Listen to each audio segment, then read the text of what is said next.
ya jumuiya kwa mgeni rasmi katika iftari iliyoandaliwa na Juam tarehe 16 mwezi wa 3 mwaka 2000. Endelea kwa jumuiya yetu.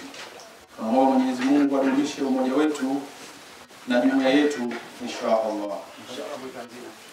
Ndugu mgeni rasmi, Jumuiya ya Waislamu mkoani ni taasisi ya Kiislamu ikiwa na lengo la kuendeleza Uislamu kwa kuhimiza utekelezaji wa maelekezo na kuacha makatazo mbalimbali kwa mujibu wa Qur'an na Sunna.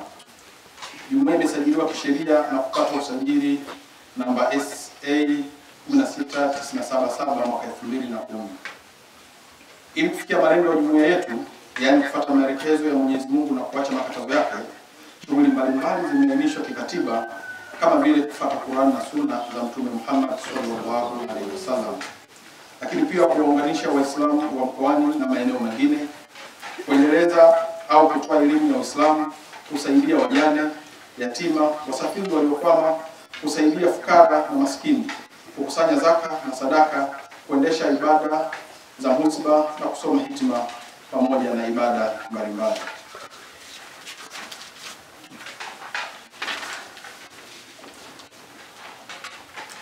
Rasilimali. Ndugu mgeni rasmi, Jumuiya ya Waislamu mkoani inamiliki rasilimali mbalimbali na kutumia rasilimali hizo katika kujiendesha na kuendesha shughuli zake kama vile inavyoainishwa katika katiba yake. Baadhi ya rasilimali ambazo jumuiya inazimiliki ni pamoja na: moja, jengo la msikiti wa Ijumaa ambao ni Masjid Taqwa kama inavyoonekana hapo, jengo la madrasa lenye madarasa mawili na ofisi. Lakini pia jumuiya yetu ina uwekezaji wa bodaboda kwa maana inamiliki pikipiki ambayo ni chanzo cha mapato katika jumuiya yetu. Utawala na uendeshaji wa jumuiya. Ndugu mgeni rasmi, Jumuiya ya Waislamu mkoani inaongozwa na katiba ambayo ilizingatia maelekezo ya Qur'an na Sunna. Shughuli mbalimbali za jumuiya zinasimamiwa na kamati kuu ambayo inaongozwa na mwenyekiti wa jumuiya. Aidha, kuna kamati tendaji za jumuiya kama ifuatavyo: moja, kamati ya elimu na usimamizi wa maadili; mbili, kamati ya uchumi, fedha na mipango; tatu, kamati ya kina mama; nne, ofisi ya imamu.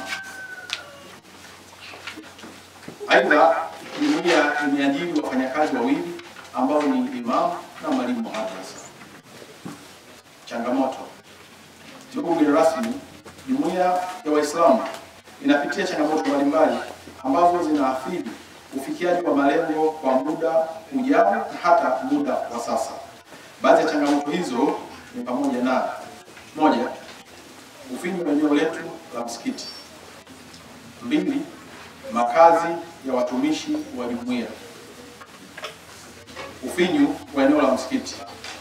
Eneo letu ambalo ndio tumejenga msikiti na madrasa ni finyu sana kiasi cha kuathiri baadhi ya shughuli za ibada na maendeleo ambazo zinahitaji eneo kubwa. Hii husababisha kujibana wakati mwingine hata kutumia eneo la barabara kipindi cha kutekeleza shughuli zetu za ibada. Mheshimiwa mgeni rasmi, unaweza kuiona hiyo barabara wakati mwingine huwa tunaifunga ili kuweza kuendesha shughuli zetu. Makazi ya watumishi wa jumuiya. Ndugu mgeni rasmi, watumishi wa jumuiya ni mwalimu wa madrasa na imamu kama ilivyoelezwa awali. Kwa nafasi zao wanapaswa kuwa karibu na eneo la msikiti ili kuwa rahisi kwao kuwahudumia waumini na wanafunzi muda wowote inapohitajika. Kutokana na ufinyu wa eneo, jumuiya haiwezi kujenga nyumba za watumishi karibu na msikiti.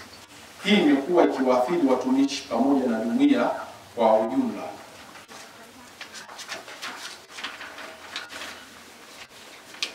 Mikakati ya kutatua changamoto. Ununuzi wa nyumba yenye kiwanja kikubwa.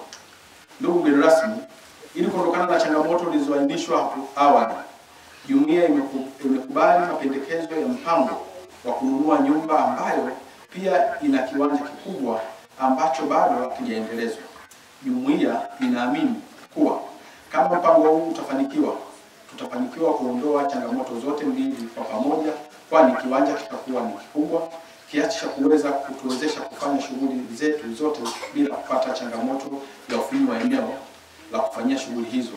Aidha, nyumba itakayonunuliwa ni kubwa ambayo itaboreshwa kuweza kubeba familia mbili kwa wakati mmoja, ili watumishi wetu wote, yani imamu na mwalimu wa madrasa, wawe karibu na msikiti na kuhudumia Waislamu wote kwa wepesi kabisa.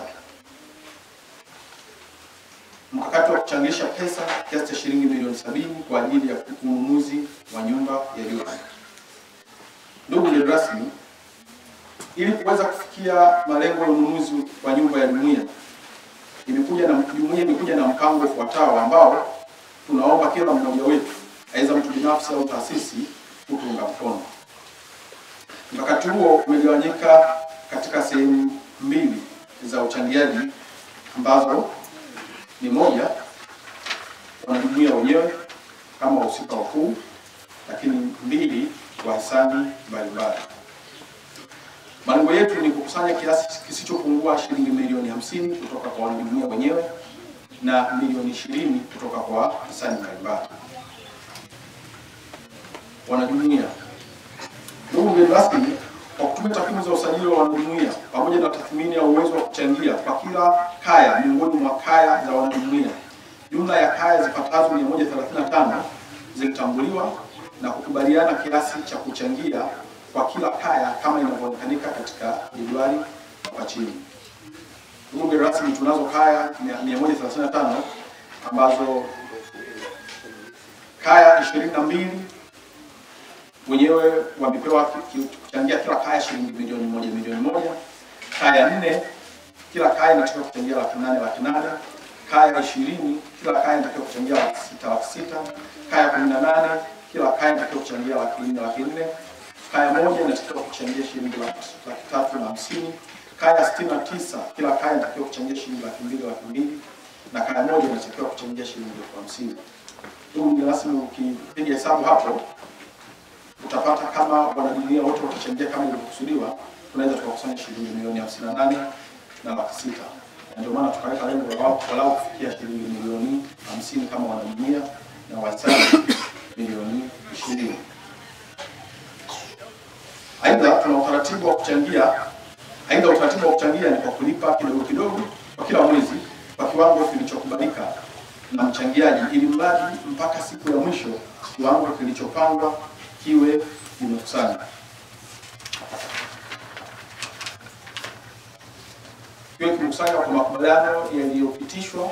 Zoezi la kuchangia limeanza mwezi Januari mwaka 2025 na linatarajiwa kukamilika mwezi Agosti mwaka huu 2025. Hivyo ndugu mgeni rasmi, zoezi letu la kuchangia lina muda wa miezi 8 kuanzia mwezi wa kwanza hadi mwezi wa 8 mwaka huu 2025.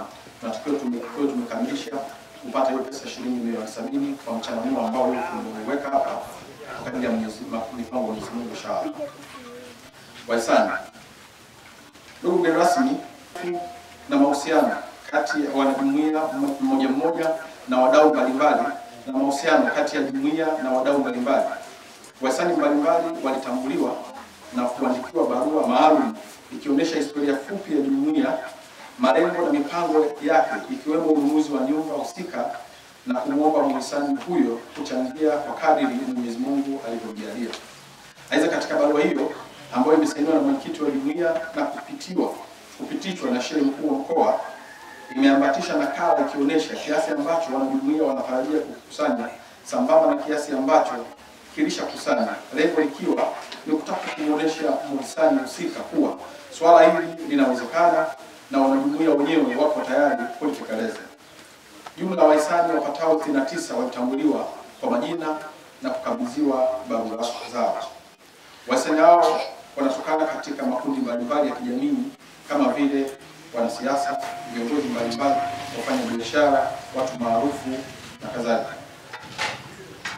Usimamizi wa mpango mkakati huu. Ndugu mgeni rasmi, kuna timu ya watu 24 ya ufuatiliaji na utoaji wa taarifa ya hali ya ukusanyaji. Wafuatiliaji hawa wamegawanyika katika kaya mbalimbali kwa kuzingatia ukaribu wao na kaya husika. Timu hii na kaya husika wamekubaliana kiasi cha kuchangia kwa kila mwezi na kutolea taarifa katika vikao vya jumuiya ambayo kwa sasa ajenda ya ununuzi wa nyumba ni ya kudumu mpaka pale tutakapofanikiwa zoezi hili. Pesa zote zinapokelewa kupitia akaunti ya benki ya jumuiya, ambapo kila mwezi mweka hazina wa jumuiya huchukua bank statement na kutoa receipt kwa wale wote waliochangia kwa kipindi cha mwezi mzima na kumkabidhi taarifa hiyo mkaguzi wa ndani kwa ajili ya ukaguzi na kuhakiki taarifa za hali ya makusanyo na kutolewa taarifa yake kwa kamati kuu ya jumuiya. Ndugu mgeni rasmi, tunaamini kwa kupitia mpango wetu na rehema za Mwenyezi Mungu tunaweza kufikia lengo letu kwa muda uliopangwa. Na kwa msingi huo tunawaomba wadau wote waliokusanyika hapa na hata wale wasiofika hapa hii leo, ila tunaamini watapata taarifa kwa njia moja au nyingine, tufanye biashara na Mwenyezi Mungu kwa kuchangia ununuzi wa nyumba hii ili tupate ujira mkubwa na ulio bora zaidi mbele ya Mwenyezi Mungu inshallah. Wabillahi tawfik. Assalamu alaykum wa rahmatullahi wa barakatuh.